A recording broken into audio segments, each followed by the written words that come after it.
My TVR has suffered some accident damage. Let's get it sorted, tell you what happened, and also see why my pedals are covered in clutch fluid. What are we doing today? Little tasks today, haven't we? I think first one we'll do the clutch master cylinder. I know we've still not got the gearbox in, so we can't bleed it up properly, but there was a bit of a leak there. We'll also be popping on the rear lamp lens. Yeah, so we'll go into that a bit later because I probably need to explain what's happened there. Well, that's it. The first job on the list is the master cylinder. So the clutch master cylinder on the Chimera, just underneath the bonnet on the driver's side, basically just lives under that little cover under there. That would generally be sealed up to stop water ingress in there if you're getting wet feet. It's generally because that cover's loose. So we'll get that cover off, have a look. I suspect the fluid level is going to be low. I always wonder what was under that cover. Well, yeah, no, it's well hidden. So yeah, there we go. So this bit here is the clutch master cylinder. There's one pipe that goes into the top just under there, and then they have two bolts that go through into the pedal box, so you can see the outside of the pedal box just there. So it has dropped a little bit since last time we were in there. I mean, they don't hold a huge amount of fluid at the best of times. Yeah, it's worth keeping an eye on. I mean, this came to light because we could see the staining in the pedal box, if you remember when we had a look in there. We'll get rid of that. So as I say, it doesn't hold a huge amount. No. To get the pipe off, it's always worth using a brake pipe spanner, just because they are quite soft. Brake pipe spanner just grips the tube nut just on more faces. So yeah, basically slot that over the pipe onto the end. I suspect it's probably had a clutch master cylinder in its past, mainly because the very first ones had a metal cap on. There we go. And you want to be careful, obviously, as well, because the clutch pipes are copper and we don't want to be bending them. No. Well so next stage now, we want to get into the footwell and do the fiddly bits. And we thought the last video was going to be a difficult one to film. I know, it's a good effort getting the camera in there though, Dan. Thanks. I will try not to destroy it. So what we're doing this end, just around here is where the little clevis pin in it clips up around the top. So we'll flick that off, spin it round, pull that out. Hopefully it should come out quite easily. They are quite prone for seizing up though, so there can be a little bit of a chew. Also up here you can see the bolts with the nuts on. Once we've got the clevis pin out, it's just it's a bit of a two-man job just to get those out. Obviously somebody this end with a ratchet, somebody outside with a spanner just holding them on, and then yeah, just a case of pulling it out. Hopefully it should come undone. Oh, that's moved, which is a good sign. Just like that. So they don't always come out that easy, so we're quite lucky with that. But as you can see, yeah, just a little pin which goes through and then just attaches it all together. So now obviously the pedal is free, so now it's a case of, I say, ratchet 13mm, we'll get them undone and then have somebody helping me the other side, and yeah, then we're off. Lovely, that's a bit, because I didn't hear or see any of that. So. Well, it did happen. Yeah, it did, I believe you. Yeah, I say that's the bit that can be troublesome, but thankfully, yeah. And is that just because of the age? Yeah, they just seize up, and I say thankfully it will have had one in the past, and that's just made life that little bit easier. I mean, we'll give that a little clean up before we put it back in as well, and make life easier for next time that we do it. But yeah, that's gone well, that, Dan, which is always a bonus. That's always a treat. Absolutely. Yeah, no, I'll take that. Little wins. The next stage now is to undo the bolts. So yeah, I say it is a bit of a two-man job. Top one is fairly straightforward to get to. Bottom one's a little bit more awkward. I generally use just a quarter drive ratchet. Right, yep, so my beautiful assistant just on the top. And now we'll go for the top one, please, Daz. Yeah, but that's cracked it off. Brilliant, so that's one off. That's the nut and washer gone. Perfect. There's the bottom one off. Perfect. I've been a bit cautious actually because I've left me socket still attached to there. I might just get a little magnet so I don't lose that. That's the socket off the nut. Just saves me losing it when we take off the master cylinder. And again, just sort of be careful of dropping any fluid. Yeah, you can see the cap's come off. It is a little bit messy in there.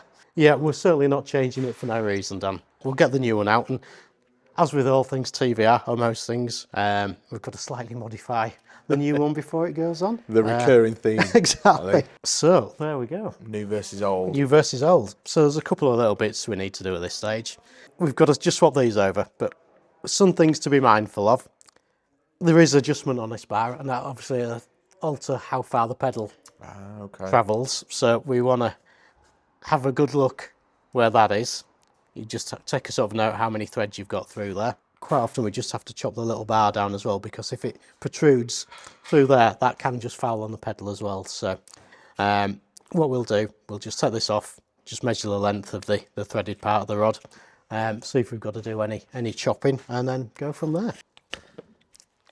Right, so let's just crack that off there. Right, that's on there. So we're just going to have to slightly modify it, just chop last sort of few threads off there. So I'll just pop that into the vise and grab my hacksaw. We'll go through it and then just dress the end up.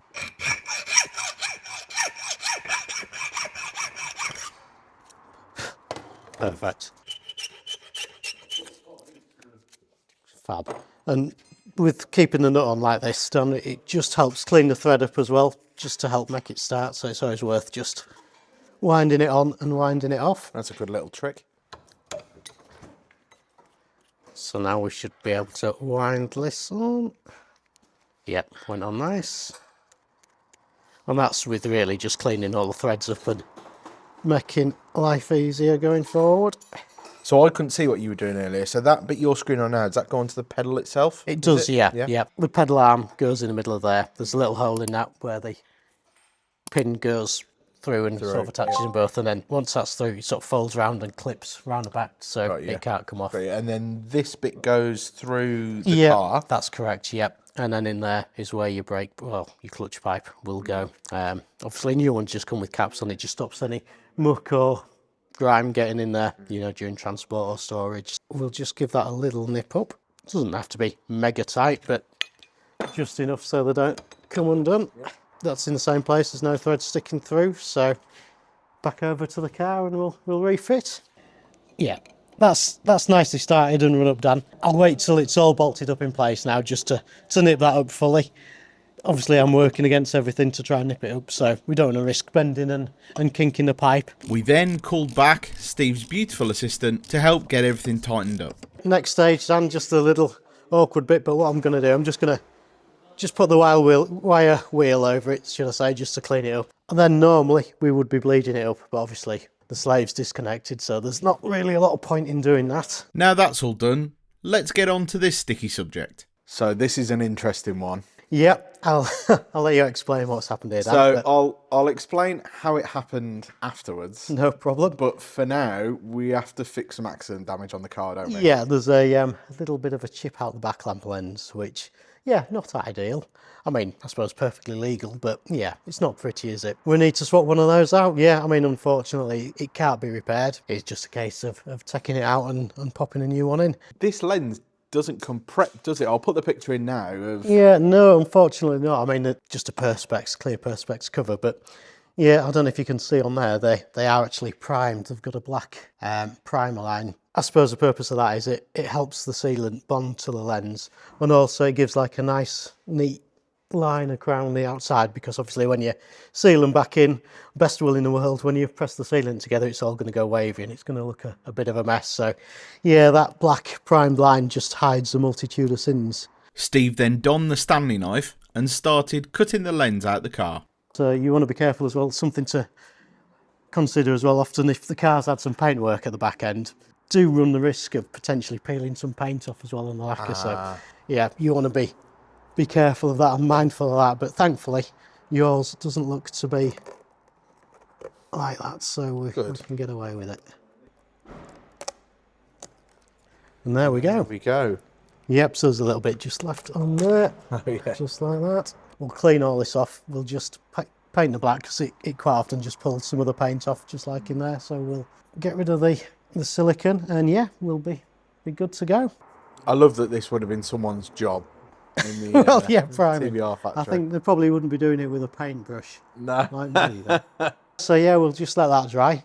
We'll go retrieve the lamp lens and make sure that's all nice and clean, and yeah, we'll get ready to stick it on. Here's one we've prepared earlier. It's always worth just making sure the inside is nice and clean before we fit it, because yeah, you don't want to be seeing something on the inside when it's all stuck on. So yep, it's all primed up and good to go. I'm really fighting the urge to make a joke about how good your bathroom must be. Well, it's funny you should say that. Yeah, I was doing a little bit of masticing over the weekend, but in the kitchen. Okay, well, at least you've had a bit of practice. Bit of practice, yeah. So what we'll do at this stage, then, we'll just get it sat on. We'll mask it up so it stays on. It's going to be a bit of a two-stage thing, this really. I'll just let this bond and seal itself, and then once that's on, I'll just go around the edges just to smooth it off and make it look prettier. So it's Yeah, because it's a cold day today, so it that's, is, yeah, it could be a job for tomorrow. Well, I should probably tell you what happened.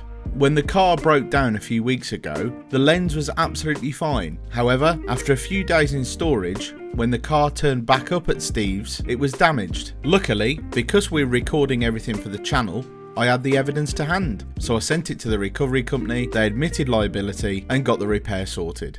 could have been a lot worse, that. It could, yeah, Could have been a lot exactly. worse. I say we're quite lucky that it's not had any paintwork, or if it has, it's been done properly. You know, I say a lot of people just mask around it, then end up painting over the Sikaflex that goes around it. And I say, yeah, that does come with its risk of pulling the paint off. We've repaired some accident damage, and we've also stopped a leaky clutch master. We have, yeah. No, one job that was on the list from earlier on, and then one that's One that arrived. wasn't. Yeah, absolutely. So yeah, everything went as well as it could have done, really. Yeah, quite pleased. If you've enjoyed today's video, why not give this one a try?